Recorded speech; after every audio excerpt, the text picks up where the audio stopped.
आप सभी को फिर से एक बार स्वागत है ग्लोबल गजेट चैनल पर। हिस्ट्री में हमने ग्रेट एम्परर्स और फेयरलेस जनरल्स के बारे में सुना है, लोग जो तलवार और सेनाओं के जोर पर साम्राज्य बना गए। लेकिन क्या आपने कभी ये सोचा है, एक स्कॉलर जिसके पास ना आर्मी थी, ना पॉलिटिकल पावर, ना मॉडर्न कम्युनिकेशन, फिर भी जो सिर्फ आइडियाज, डिबेट्स और फिलॉसफी के बल पर पूरे भारतीय उपमहाद्वीप को स्पिरिचुअली यूनाइट किया था, और वो भी सिर्फ 32 साल की जिंदगी में। आज हम बात करने वाले हैं जगत गुरु श्री आदि शंकराचार्य की।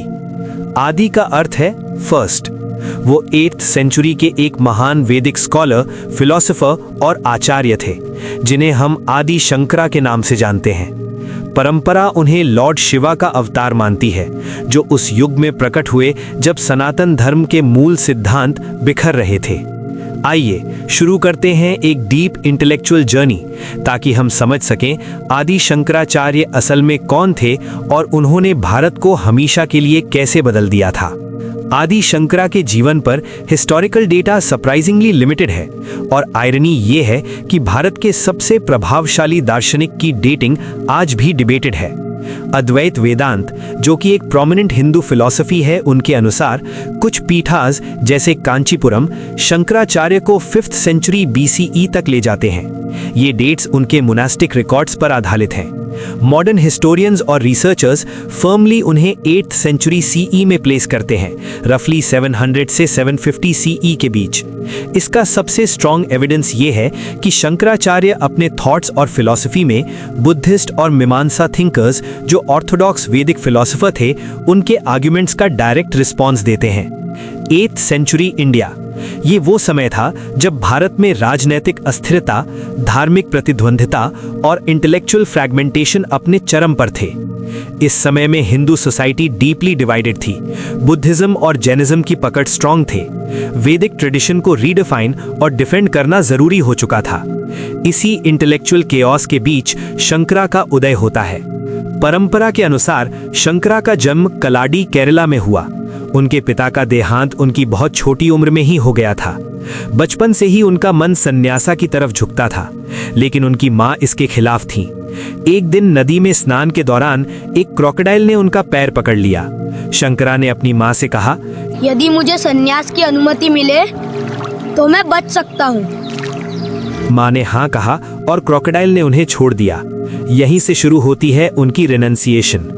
सिर्फ 8 साल की उम्र में शंकरा भारत यात्रा पर निकल पड़ते थे। लगभग 2000 किलोमीटर का सफर। नर्मदा के किनारे उन्हें अपने गुरु मिलते हैं, गोविंद भगवत पदा।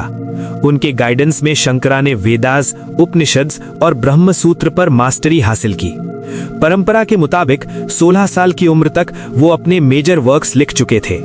शंकरा का सबसे बड़ा योगदान है अद्वैत वेदांत। अद्वैत का अर्थ है नॉट टू। अद्वैत वेदांत एक हिंदू दर्शन है जो अद्वैतवाद पर जोर देता है और ये दावा करता है कि व्यक्तिगत आत्मा यानी आत्मन परम वास्तविकता यानी ब्रह्मन के समान है, जिसका अर्थ है नॉट टू। उनका लक्ष्य था मोक्ष, और वो मानते थे मोक्ष मिलती है राइट नॉलेज से। 1. ब्रह्मन सत्यम, यानी दुनिया में एक ही अनचेंजिंग, कॉन्शियस और एब्सोल्यूट रियल है, जिसे हम ब्रह्मन कहते हैं। 2. जगन मिथ्या, यानी ये दुनिया फॉल्स नहीं पर एब्सोल्यूट रियल भी नहीं, ये अपीयरेंस है, माया के कारण। 3. जीवो ब्रह्मेव नापरः, यानी जीव और ब्रह्मन अलग नहीं है। इग्नोरेंस के खत्म होते ही मोक्ष तुरंत होती है। आदि गुरु शंकराचार्य के अनुसार मोक्ष कोई फ्यूचर रिवॉर्ड नहीं, ये प्रेजेंट रियलाइजेशन है। 300+ टेक्स्ट्स शंकरा के नाम से जोड़े जाते हैं, लेकिन स्कॉलर्स मानते हैं कि उनकी लिमिटेड वर्क्स ही ट्रूली ऑथेंटिक है। उनके प्रसिद्ध कार्यों में मौजूद है ब्रह्म सूत्र भाष्य, भगवद गीता भाष्य, 10 प्रिंसिपल उपनिषद्स, उपदेश सहस्री, निर्वाण शतकम। लेकिन इंटरेस्टिंग बात यह है कि इतना सब करने के बाद भी शंकराचार्य का रियल फेम 14th सेंचुरी के बाद विजयनगर एम्पायर के पेट्रोनेट से बढ़ता है। शंकरा ने हिंदू धर्म की पकड़ को मजबूत रखने के लिए सेक्टेरियन कॉन्फ्लिक्ट को ब्रिज किया। उन्होंने पंचायतन पूजा यानी 5 देवता गणेश, सूर्य, विष्णु, शिव और देवी सबको ब्राह्मण के रूप में पूजने के लिए कहा था।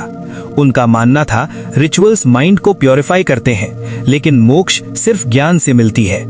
दिग्विजय आदि शंकराचार्य की एक सिंबॉलिक कॉन्क्वेस्ट थी, तलवार या हिंसा से नहीं बल्कि शास्त्रार्थ, तर्क और दर्शन के माध्यम से, जिसके दौरान उन्होंने पूरे भारत में विचारों का संवाद स्थापित किया। इसी विजन का इंस्टीट्यूशनल रूप 4 मठों के रूप में सामने आता है: Sringeri south, Puri east, Dwarka west और ज्योतिर्मठ नॉर्थ, जिनके साथ दशानमी संन्यासा ऑर्डर और क्रॉस रीजनल आचार्य अपॉइंटमेंट्स को व्यवस्थित करके शंकरा ने एक ऐसा नेशनल इंटीग्रेशन का ब्लूप्रिंट तैयार किया जो धार्मिक, सांस्कृतिक और बौद्धिक एकता को सदियों तक जोड़कर रखता है। तो आदि शंकराचार्य ने सिखाया, ट्रूथ बाहर नहीं है, ट्रूथ आप ही हो।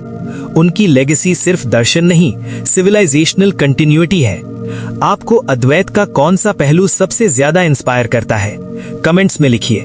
वीडियो पसंद आए तो लाइक, शेयर और सब्सक्राइब जरूर करें। ओम नमः शिवाय।